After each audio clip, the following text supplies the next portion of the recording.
We love getting your questions, so we want you to keep them coming via Facebook, Twitter, and on our webpage. Who knows, we might just answer your question here in the studio audience next. Today on an all-new Daily Helpline, the internet blew up after you appeared on the show. My heart is still palpitating just talking about it right now. Actually, it was a rape at 5. How did that affect you then, and how has it followed you since? I married a man who was physically abusive. This is about the guilt. The family should have taken care of her because she had taken care of everyone. What is it like for you to see your mom cry? Just give her a hug.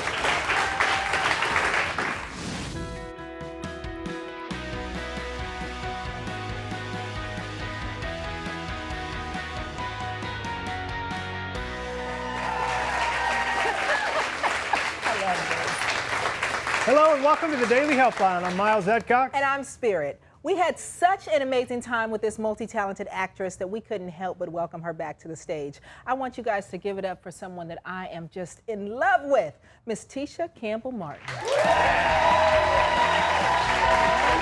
back. Thank you. I love you. I love you more. Yeah, I'm not gonna cry. Thank you. Now, Tisha, I'm glad to have you back, and I keep telling myself that I will not cry. You're not gonna make me cry today, girl. But the internet blew up after you appeared on the show. I saw that. That show, I was a little nervous. I'm still a little nervous about it because I've never been, I mean, I'm a pretty open person, but to be that open and raw about something that happened in my past and to be able to help somebody at the same time, it still feels, I'm still a little nervous about it, and to be honest, and to be that revealing is something that I've shared with my friends. Well, this audience doesn't know. Well, let's share it with them, because for those of you guys who don't know and for those of you at home, Tisha revealed on her last appearance with us that at the age of 3, unfortunately, she was a victim of rape. And so it was a major disclosure because you had never told anybody in the public eye, right? Vision. Yeah.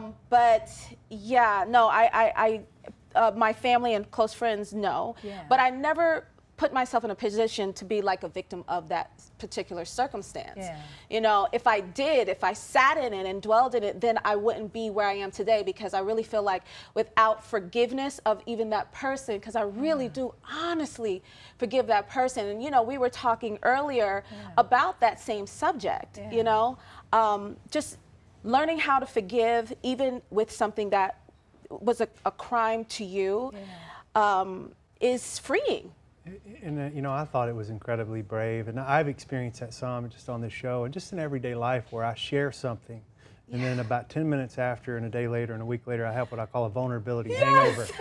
And I'm like, what did I just say? Yeah, my heart is still palpitating just talking about it right now. So. Well, we're so thankful to have you back, and girl, we want you to just help us again like you helped us then. Not a problem. Okay? So we have a guest today who can definitely relate to Tisha's story. Now, Carol has suffered abuse since she was 5 years old, and she's now struggling to deal with her feelings of isolation. Please welcome Carol to the stage. I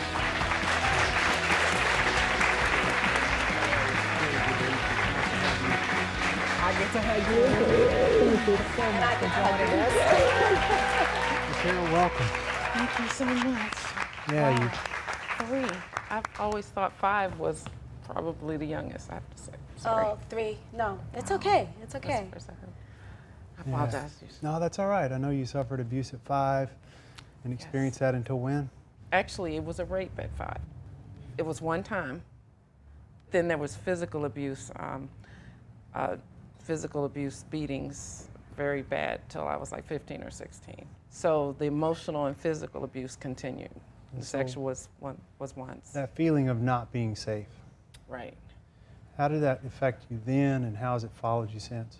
Very angry, bitter. I was like a walk-in victim, you know, and I was angry and bitter, and I lashed out at people, and I had no healthy relationships. I was verbally abusive to my own children, and you know, I was just stuck in this vicious cycle. But thank God, you know, for freedom, I started using drugs. Today, thank God, I'm recovering. I've been clean 17 years. But so,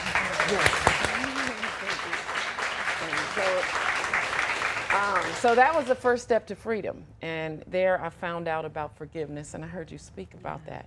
Because I was always, like I wanted, you know, hurt people. So I wanted to hurt everybody that came in contact with me because you looked happy and I wasn't. So I was just a very bitter person for so many years and very unhappy. And what about now? Now? So now it's kind of interesting, I'll be honest. I'm very happy. I've got a lot of things going on in my life that are wonderful. I've learned the gift of forgiveness. So I've been able to forgive the people who abuse me, and I understand now that that frees me up to have a lot of peace and joy. But for some reason, I just can't have healthy relationships still.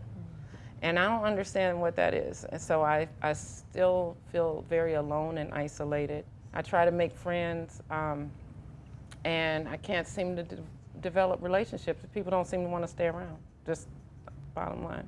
Do you think that when you say people don't seem to stay around, do you think that there's still something in your way of making good relationships or keeping good relationships, maintaining them? It must be. I just don't know what it is. Because I try. Well, no, I can see that I don't seem to be like other people. You know, when I have I don't like small talk.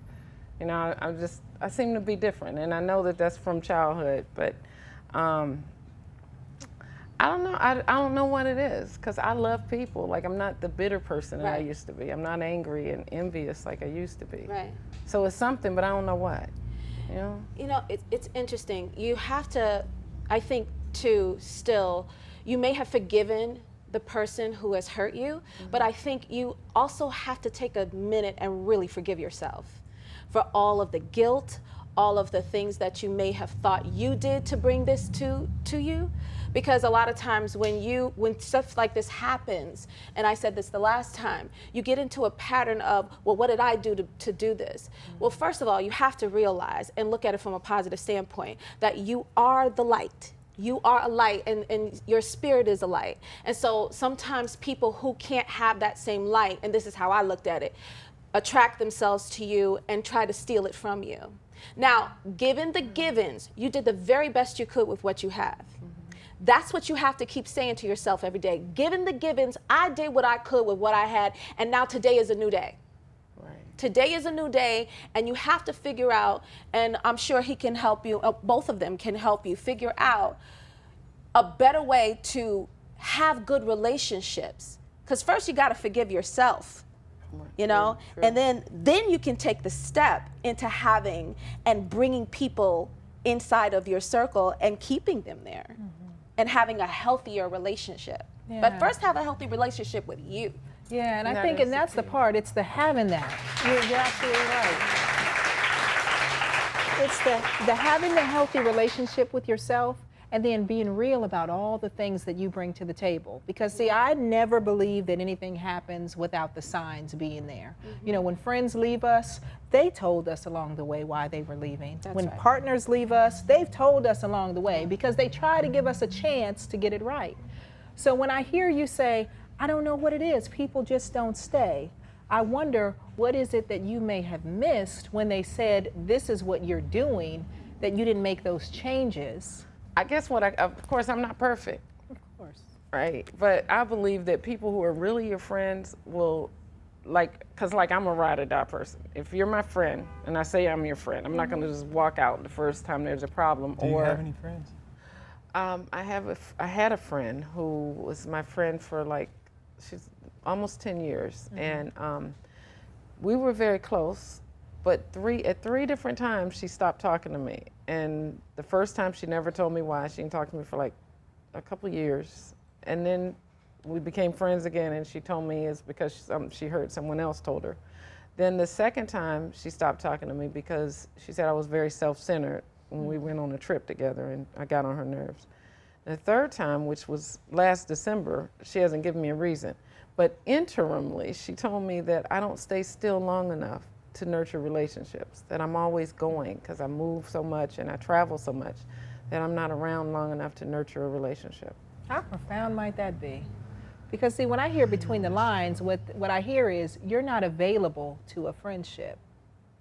And I do have a fear of being hurt. I do. I was going to say, it's not available, it's not knowing how to be. And not knowing how. It's true. Hold that thought for us, okay? We'll be back with more right after this.